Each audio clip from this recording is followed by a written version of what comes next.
Abraham Lincoln, our 16th president, pictured on the penny and the $5 bill, though renowned now, had very humble origins.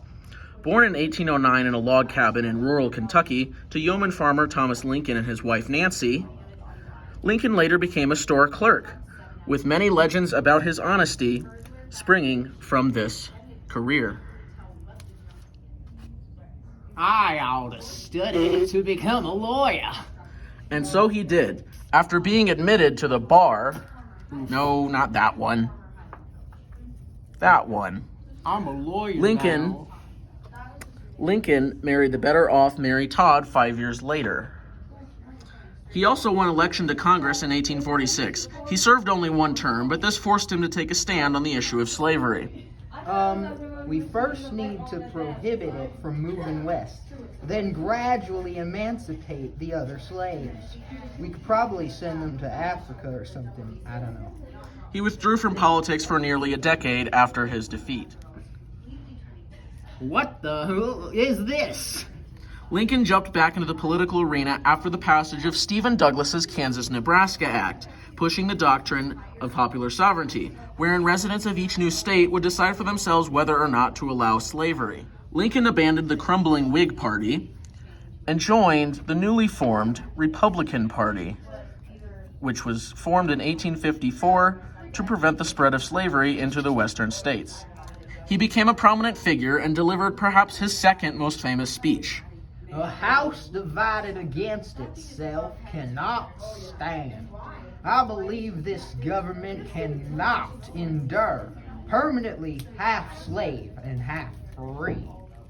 He became the Republican nominee for Illinois Senate in 1858 and was up against the incumbent Illinois Democrat Stephen Douglas, leading to the famous Lincoln-Douglas debates of 1858, where Douglas advocated for the Freeport Doctrine, a form of popular sovereignty and white supremacy. Wanting to appeal to a wider voter base, Lincoln expressed, though somewhat less bluntly, white supremacist views. It's worth noting that many in the North, though anti-slavery, were still white supremacists. Lincoln had to contend with a voter base of both abolitionists and white supremacists, so his position in this debate makes sense. But several later actions by Lincoln cast doubt onto the idea that he was legitimately racist, such as his Emancipation Proclamation, allowance of black soldiers into the Union Army, as well as his close association with Frederick Douglass. The positions he espoused in this debate were a clear example of political grandstanding and should be taken with the appropriate context. The Democrats won control of the Illinois state legislature, and thus Douglas was sent to the U.S. Senate. Since the 17th Amendment, the direct election of U.S. senators, had not been passed yet. The Southern Democrats at that point had split into two groups. The moderates supported the expansion of slavery, while the radicals supported secession.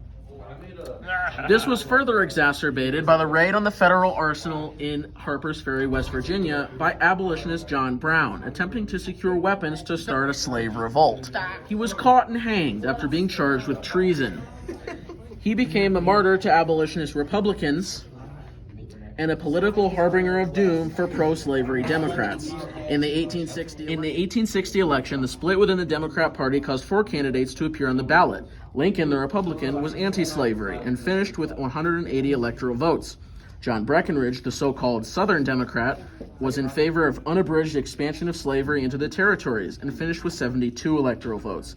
Stephen Douglas, the Northern Democrat, in favor of slavery as well, but supporting popular sovereignty, finished with 12 electoral votes, and John Bell of the Constitutional Union Party, which simply advocated for, constitutional union, seeking to avoid the issue of slavery, finished with 39 electoral votes. It was made up mostly of former Whigs.